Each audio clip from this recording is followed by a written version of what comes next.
Okay, so for my midterm Crucial Conversations video, I will be discussing and analyzing a conversation I had about a week and a half ago with my father.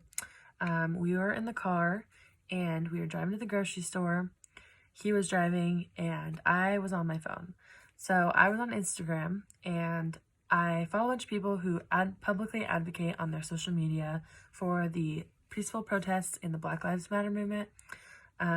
I had made a comment in the car with my father that it was very sad and unfortunate that this was still going on after all these years, and that it should not be going on anymore, and that I really hope these protests make a big change.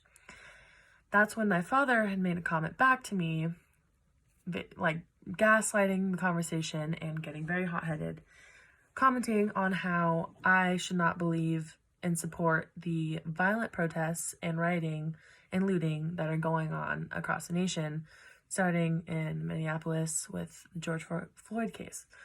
Obviously, I don't support violence. This is where I needed to understand that me putting my opinions on him was not going to help the situation at all. So I like the work on me first steps. I tried to kind of take a step back because I knew where the situations go with my experience with my father and our conflicts that we've had.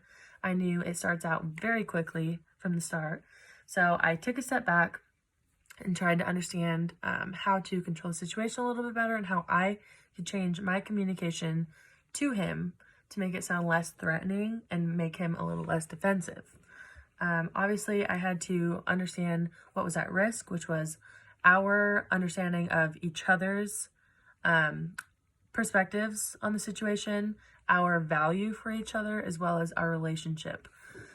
So I had to look at the situation as it started out very defensive and kind of make it more safe as I'm going through these steps. So I tried, like I said before, I tried to better situate my communication towards him. So I took a step back and tried to ask him his opinions on the matter instead of forcing my opinions on him. So he allowed me to ask him these questions and apologize for me forcing my opinions on him and express to me his opinions on how he does support Black Lives Matter and the peaceful protests. Of course, as long as you're peaceful, I don't believe that people should look down on that. He believes in the fact that racism should be ended and stopped right now. It should have been a long time ago, but he had made a comment to me that if I supported the violence and if I posted all over my social media platforms for everybody to see, including his friends and people that he cares for, saw that I was posting my opinions on my social media platforms, that he would basically stop supporting me, not necessarily as a daughter, but like financially with school, with my housing and extra bills. So obviously that was one big concern for me, as he was very hot-headed and defensive, and I had to look at that as one of the potential risks in the conversation. So I really just had to take that extra step of making it safe. And he allowed me to understand his perspective on the situation. That's where I really tried to master my story of how that comment he made about not supporting me made me very emotional, and how that was a very risky communication that he was using.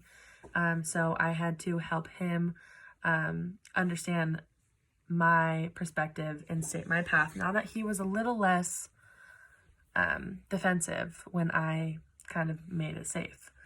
So I believe I helped him understand that I believe people of color have every right to be very angry about the situation, as it's gone on for way too long. And I believe in peaceful protests and advocating for those who can't on social media platforms. And so I did try to explore his path of how to start, he doesn't like social media. So he doesn't believe in posting on social media. So I tried to understand his perspective on that. and how violent riots are not going to help the situation. And so we did kind of come to a conclusion and move to action, as we agreed to keep an open mind on the situation in both of our perspectives.